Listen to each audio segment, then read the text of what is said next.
Քաղաքացիական պայմանագիր կուսակցությունը չի հաղթել այս ընտրություններում։ Սամվել Կարապետյանի առաջնորդած ուժեղ Հայաստանը պնդում է, իշխող ԿՊ-ն չի հաղթել հունիսի 7-ի ընտրություններում։ Ընտրական շրջանում մեջբերում եմ իշխանության կողմից օգտագործված վարչական ռեսուրսի, քրեական հետապնդումների, վախի մթնոլորտի, ատելության խոսքի տարածման եւ ընտրությունների օրը տեղի ունեցած խախտումների հիմքով ուժեղ Հայաստանն այսօր ընտրությունների արդյունքները անվավեր ճանաչելու պահանջով դիմում ներկայացրեց կենտրոնական ընտրական հանձնաժողով։ Դիմումը ԿԸՀ մուտքագրած քաղաքական ուժի ներկայացուցիչ պատգամավորի թեկնածու Արամ Վարդևանյանը պնդեց, ԿՊ-ի ստացած 700,000 ձայներից առնվազն 100,000-ը կասկածի տակ են դնում, ինչը նշանակում է, որ պետք է լիներ ընտրությունների երկրորդ փուլ։ Քաղաքացիական պայմանագիր կուսակցությունը չի հաղթել այդ ընտրություններում։ Հայաստանի Հանրապետության քաղաքացիները չեն տվել իրենց այն վստահության քվեն, որը իրենք պատկերացնում էին, որ պետք է ստանան։ 700,000-ից ավել ձայն են ստացել, ինչպես չեն հաղթել, պարոն Վարդևանյան։ Այն ինչքան ձայնը ստացել են միջազգային փորձում մի շարք երկրներում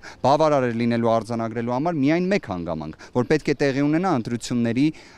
երկրորդ փուլ։ Չհասկացանք ուղղակի ինչու պետք է երկրորդ փուլ լինի, եթե 700,000-ից ավելի ձայն է հավաքել եւ հաղթել է։ 100,000-ից ավելի ձայնի հետ կապված ես ձեզ մեկ անգամ եւս էլ պնդումս կկատարեմ 100,000-ից ավելի ձայների հետ կապված ինձ տվեք սպառիչ պատասխաններ։ Օրինակ, ինչի համար է ստացվում, որ այդ աստիճան շատ մենք ունենում ենք անվավեր քվեաթերթիկներ, որի պատճառը հետևանքային կապը տեսնում ենք։ Ինչի 80,000-ի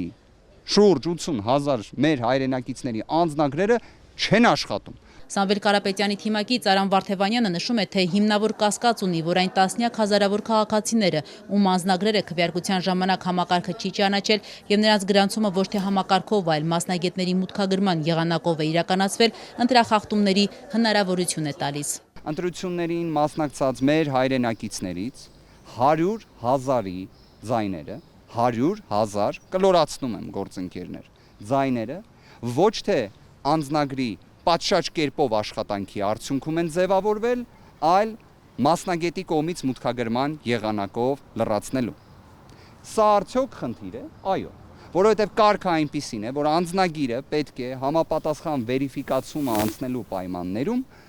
պատշաճ լինի։ Եթե պատշաճ չի լինում, սա խնդիր է, թե ոչ, այո, խնդիր է։ Ինչ վերաբերում է խախտումներին, ուրեմն ես գիտեմ մի բան, քաղաքացիական պայմանագիրը ստացել է 100%-ով օրգանիկ քվե։